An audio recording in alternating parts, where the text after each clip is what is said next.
Ang dami na rin nagsabi malaelyo daw nakapihan nito sa Paumbong, Bulacan. Paano kung ganito kaganda at kapresko ang pupuntahan kong cafe? Sasama ka ba? Malayo sa kabayanan, tahimik ang lugar at napapaligiran ng mga puno, pero kung ang hanap mo ay literal na escape, bagay na bagay sa iyo ang cafe nila. Huwag kayong mag-alala, may parking area para sa mga sasakyan, alfresco ang cafe nila at walang maghuhusga sa inyo dito. Ang ate at kuya, dito nga pala yan sa Cafe Cantina, located sila sa Purok 2, Kapitangan, Paumbong, Bulacan. Open sila ng Tuesday to Sunday, nag-ooperate sila mula 4 PM to 12 midnight. Madali lang silang makita dahil searchable naman sila sa Google Maps. At alam nyo ba, isa pang nakaka-surprise dito ay affordable ang mga nasa menu nila. Maraming available na mga coffee and drinks dito. Meron din silang caramel macchiato, Spanish latte, classic chocolate, berry cream, java chips, lemon cucumber, apple sour, and winter melon. Hello mga ate at kuya!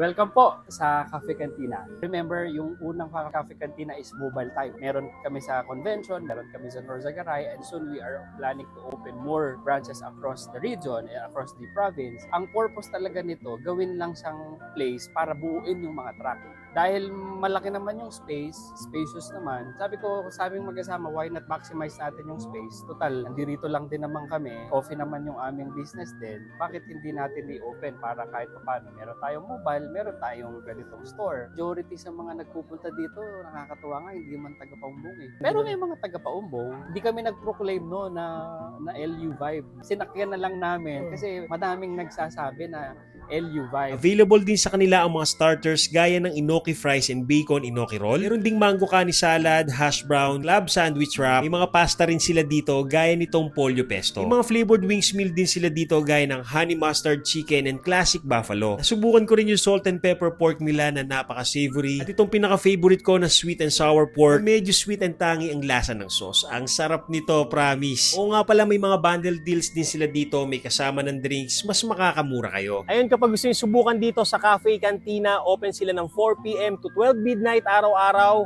Sarado sila tuwing Lunes. Located sila sa Purok 2, Kapitangan, Paumbong, Bulacan. O paano mga ate at kuya? Kain tayo?